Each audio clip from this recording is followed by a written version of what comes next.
Assalamualaikum warahmatullahi wabarakatuh. Sebelumnya perkenalkan, nama saya Mutiara Sani Nasution dengan NIM 2100338. Di sini saya akan menjelaskan tentang konsep dasar, prinsip, dan peranan supervisi pendidikan. Nah, langsung saja saya akan membahas konsep dasar supervisi pendidikan dalam pengertian rasional, tujuan, dan fungsi. Supervisi adalah suatu aktivitas pembinaan yang direncanakan untuk membantu peranan para guru dan pegawai sekolah lainnya dalam melakukan pekerjaan secara efektif. Bahwa supervisi merupakan proses untuk menerapkan pekerjaan apa yang sudah dilaksanakan, menilainya, dan bila perlu mengkoreksi dengan maksud supaya pelaksanaan tersebut atau pekerjaan sesuai dengan rencana semula. Supervisi merupakan usaha memberi pelayanan agar guru menjadi lebih profesional dan dalam menjalankan tugas untuk melayani peserta didik. Supervisi merupakan pengawasan terhadap pelaksanaan kegiatan teknisi edukatif di sekolah, bukan sekedar pengawasan fisik terhadap fisik material. Supervisi merupakan pengawasan terhadap kegiatan akademik yang berupa proses belajar mengajar, pengawasan terhadap guru dalam mengajar, dan pengawasan terhadap situasi yang menyebabkannya. Nah, supervisi pendidikan adalah pembinaan ke arah perbaikan seperti situasi pendidikan atau meningkatkan mutu pendidikan. Supervisi telah berkembang dari bersifat tradisional menjadi supervisi yang bersifat ilmiah, di mana sebagai berikut sifat ilmiah seperti sistematis, di mana artinya dilaksanakan secara teratur dan berencana dan secara kontinu. Sedangkan objek artinya ada data yang didapat berdasarkan suatu observasi nyata, bukan berdasarkan tafsiran pribadi. Yang C ada menggunakan alat pencatat yang dapat memberikan informasi sebagai umpan balik untuk mengadakan penilaian terhadap suatu proses pembelajaran di kelas. Nah, di mana prinsip supervisi pendidikan itu ialah kepala sekolah sebagai supervisor dalam melaksanakan tugasnya harus memperhatikan prinsip-prinsip supervisi agar dalam pelaksanaan supervisi dapat berjalan dengan baik dan lancar. Yang pertama, adanya prinsip ilmiah, di mana prinsip ilmiah ini mengandung ciri-ciri sebagai berikut.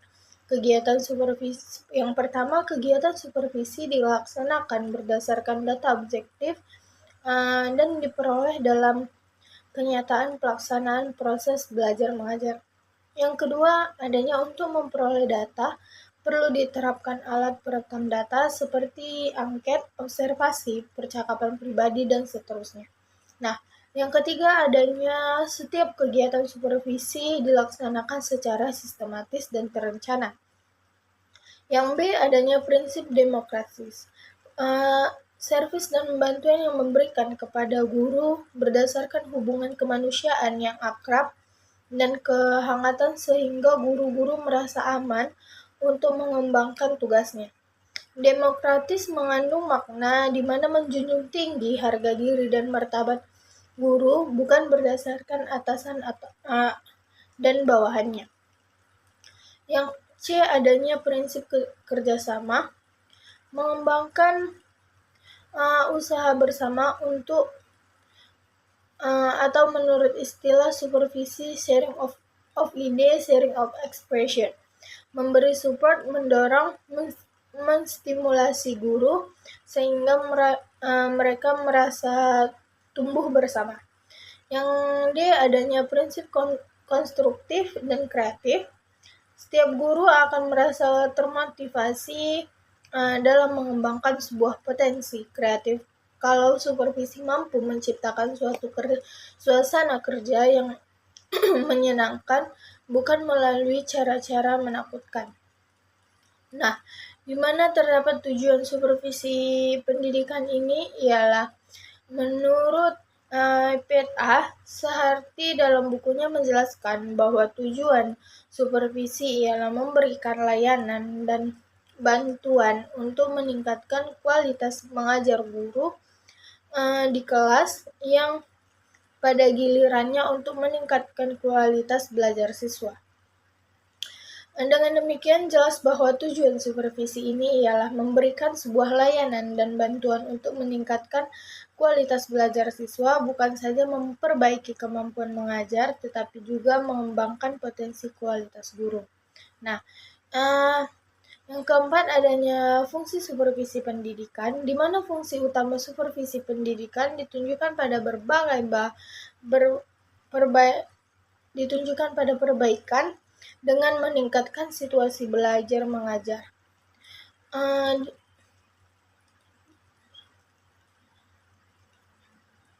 Dan di mana dalam sebuah sehubungan peran supervisor dalam kegiatan supervisi, Amin Tembun menyatakan terdapat 4 fungsi supervisor, di mana yang pertama supervisor sebagai peneliti, yang kedua adanya supervisor sebagai penilaian, yang ketiga adanya supervisor sebagai perbaikan, yang keempat adanya supervisor pengembangan.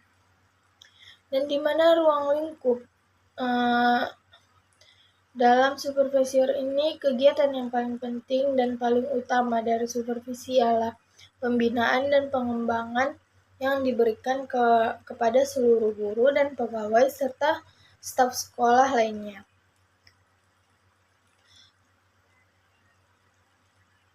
Dan peran supervisi ini ialah membantu, memberi, mengajak, dan dilihat dari fungsinya tampak dengan jelas. Supervisi itu seorang supervisor yang dapat berperan sebagai koordinator, konsultan, dan pemimpin kelompok, dan evaluator. Sebagai evaluator, ia dapat membantu guru-guru dalam menilai hasil dan proses belajar mengajar.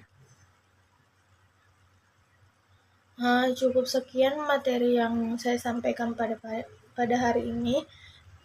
Saya ucapkan terima kasih. Assalamualaikum warahmatullahi wabarakatuh.